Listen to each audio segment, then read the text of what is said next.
আসসালামু আলাইকুম আপনাদের সবাইকে। আজকে আমি আপনাদের সাথে শেয়ার করব রাঙামাটি ট্যুরের সেকেন্ড ডে আমরা কি করলাম। সকাল সকাল রাঙামাটিতে নেমে আমরা হোটেল তাজমহল আগে থেকে বুকিং করে রেখেছিলাম। সেখানে গিয়ে একটু ফ্রেশ হয়ে রেডি হয়ে বেরিয়ে পড়লাম কাপ্তাই দর্শনে। কাপ্তাই লেক হলো বাংলাদেশের রাঙামাটি জেলায় অবস্থিত দক্ষিণ পূর্ব এশিয়ার বৃহত্তম মানব সৃষ্ট স্বাদু পানির হ্রদ। কাপ্তাই গেলে আপনি বেশ কিছু জায়গা ঘুরে ঘুরে দেখতে পারবেন। আমরা এই বোটটা ভাড়া করেছিলাম। অফ সিজনে যাওয়াতে আমরা তেমন কোনো হ্রাস পাইনি, কিন্তু সিজনকালে গেলে আপনি সৌন্দর্যটা অন্যরকম ভাবে উপভোগ করতে পারবেন। যদি আপনার টাকা পয়সা খরচ নিয়ে কোনো টেনশন না থাকে তাহলে আপনি সিজনকালেই যেতে পারেন। প্রথমে আমরা গিয়েছিলাম ঝুলন্ত ব্রিজে। রাঙামাটি শহরের শেষ প্রান্তে কাপ্তাই লেকের উপর অবস্থিত ৩৩৫ ফুট লম্বা একটি সেতু, যা রাঙামাটি শহরের প্রধান আকর্ষণ। এই সেতুকে বলা হয় সিম্বল অফ রাঙামাটি। ব্রিজের ওপারেই ছিল আদিবাসী গ্রাম এবং আমরা সেখানেও গিয়েছিলাম। ব্রিজের ওপর থেকে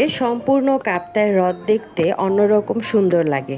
দুঃখের ব্যাপার হলো আমরা যেই মুহূর্তে রাঙামাটি গিয়েছি আবহাওয়া এত গরম ছিল বলার বাহিরে। আবহাওয়া গরম থাকা সত্ত্বেও চেষ্টা করেছি নিজেদের মতোই ঘুরে ফিরে দেখার। ব্রিজের ওই পাশেই যে ছোট্ট আদিবাসী গ্রাম আছে সেই গ্রামে গিয়েছিলাম। বিক্রি করা হচ্ছিল পাহাড়ি মজার মজার আনারস। এই হচ্ছে আমাদের জান্নাত পাখি, যে কিনা তাকিয়ে তাকিয়ে দেখছিল কোথায় চলে আসলাম। আদিবাসীদের এই ছোট্ট বাজারটা মোটামুটি ফাঁকাই ছিল, কিন্তু সিজনকালে এই জায়গাতে পা রাখা যায় না। যেহেতু প্রচন্ড গরম, তাই পাহাড় বেয়ে উঠা নামাতে আমরা প্রচুর ক্লান্ত ছিলাম। এই আদিবাসীদের বাজার থেকে শরবত খেয়ে নিলাম। এরপর আমরা আবার আমাদের যাত্রা শুরু করলাম। কাপ্তাইয়ের এই অংশটা নিয়ে একটা কথা প্রচলিত আছে। যেখানে আজকে এই কাপ্তাই হ্রদ রয়েছে, এই হ্রদের পরিবর্তে আগে এখানে মানুষজন বসবাস করত। কেউ তো বলে রাজারা নাকি এখানে থাকতো।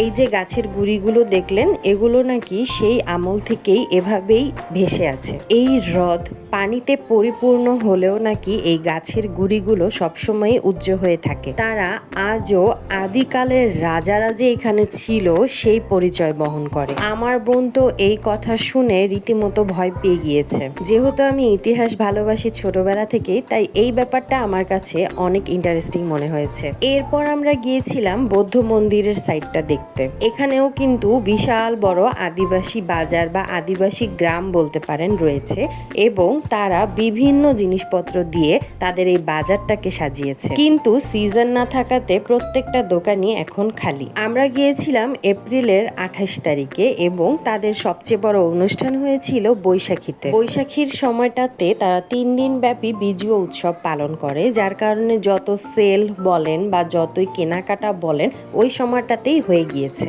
তাই এখন তাদের বেচা কেনাতে একটু ভাটা পড়েছে। 300 সিঁড়ি পার হয়ে বৌদ্ধের সেই মূর্তি দেখতে যেতে হবে, কিন্তু আমি যদি এখান থেকেই দেখে ফেলি, কষ্ট করে আমার 300 সিঁড়ি আর বাইতে হলো না। এই গরমে আবার 300 সিঁড়ি বাইতে যাব সম্ভবই ছিল না। এখানে আপনি প্রচুর পরিমাণে জবা ফুলের গাছ দেখতে পাবেন। পূজার কাজে তারা জবা ফুলকে বেশি প্রাধান্য দেয়। দুপুরের লাঞ্চ টাইম হয়ে গিয়েছে। আমাদের ক্ষুধা লাগার চেয়ে আমরা ক্লান্ত বেশি ছিলাম, কারণ গরমের এত তাপ ছিল। গিয়েছিলাম রাঙামাটির বিখ্যাত চাংপাং রেস্টুরেন্টে। 2021 সালের রাঙামাটি ট্যুরেও আমরা এখান থেকেই দুপুরের লাঞ্চ করেছিলাম। অবাক হলাম এটা দেখে যে তখনকার তুলনায় এখনকার মেনুতে তারা বেশ কিছু চেঞ্জ এনেছে। চাংপাং এর খাবার যে খুব মজা আমি এটা কখনোই বলবো না, এর চেয়ে রাঙামাটি শহরের হোটেলগুলোর খাবার অনেক ভালো। এবার আমরা ফিরে যাচ্ছিলাম আমাদের হোটেলের উদ্দেশ্যে, কারণ আবহাওয়া এত গরম ছিল যে আমাদের পক্ষে আর ট্যুর দেওয়া সম্ভব হচ্ছিল না। দেখা হবে পরের পার্টে। ততক্ষণ অবধি আল্লাহ হাফেজ।